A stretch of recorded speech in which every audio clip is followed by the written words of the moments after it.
జై తెలంగాణ, జై కేసీఆర్, జై తెలంగాణ, జై కేసీఆర్. కావాలి కావాలి యూరియా కావాలి, కావాలి కావాలి యూరియా కావాలి, కావాలి కావాలి యూరియా కావాలి, కావాలి కావాలి యూరియా కావాలి. ప్రభుత్వము, రేవంత్ రెడ్డి ప్రభుత్వము, రేవంత్ రెడ్డి ప్రభుత్వము.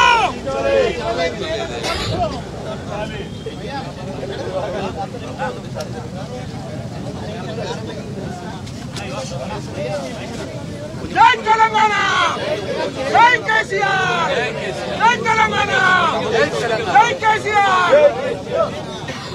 అమర వీరులకు, తెలంగాణ అమర వీరులకు, తెలంగాణ అమర వీరులకు, అమర వీరుల ఆశయాలను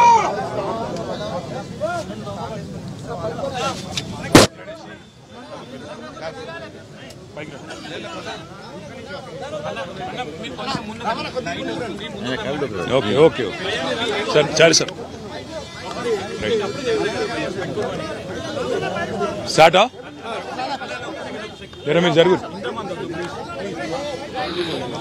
నువ్వు పైకి రా బాస్, నువ్వు కనవడవు లేదు. రాష్ట్ర ప్రభుత్వం పైకి రావాలా? గత నెల రోజులుగా రాష్ట్రంలోని వేలాది మంది రైతులు రాష్ట్ర వ్యాప్తంగా అన్ని నియోజకవర్గాల్లో లైన్లలో నిలబడి ఎక్కడికక్కడ సొమ్మసిల్లి పడిపోయే పరిస్థితి, ఎక్కడికక్కడ ఎరువులు దొరకక వ్యవసాయం ఆగమైపోయే దుస్థితి రాష్ట్ర వ్యాప్తంగా కనబడతా ఉన్నది. ఇవాళ రాష్ట్ర ప్రభుత్వము మేము శాసనసభ పెట్టినామా అంటే పెట్టినాము అన్నట్టు ఏదో తూతూ మంత్రంగా 3-4 రోజుల పాటు నడిపించి మరి రైతుల సమస్యల గురించి కనీసం మాట్లాడాలనే ఆలోచన కూడా చేస్తలేదు. మేము ఇవాళ బీఆర్ఎస్ పార్టీ తరఫున ఈ రాష్ట్ర ప్రభుత్వాన్ని, కేంద్ర ప్రభుత్వాన్ని సూటిగా అడుగుతున్నాం. 10 ఏళ్లు కేసీఆర్ గారి ప్రభుత్వం ఉన్నప్పుడు ఏ ఒక్క రోజు కూడా ఎరువులకు సంబంధించి రైతులకు ఈ రకమైన అవస్థ రాలేదు.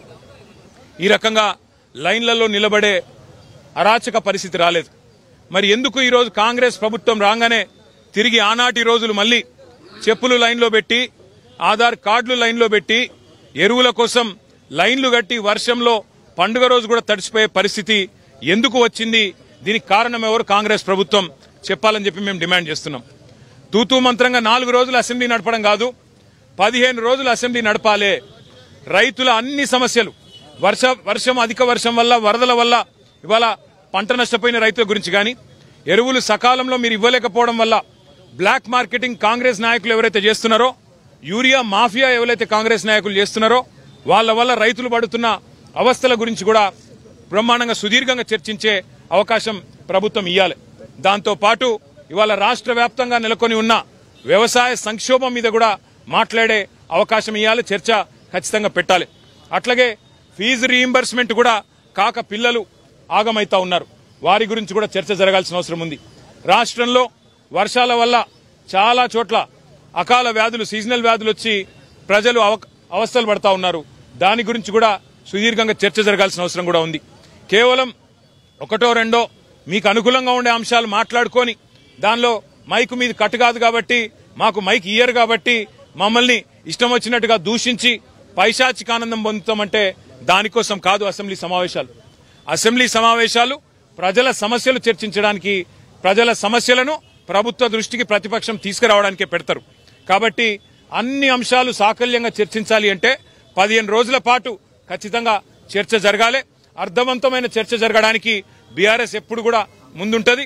అన్ని విషయాలు, కాళేశ్వరం మీద మీరేసిన కమిషన్తో సహా, అది పీసీ ఘోష్ కమిషన్ కాదు, పీసీసీ కమిషన్ అది. కాబట్టి ఆ పీసీసీ కమిషన్ రిపోర్ట్తో సహా తప్పుల తడక లాంటి ఆ నివేదిక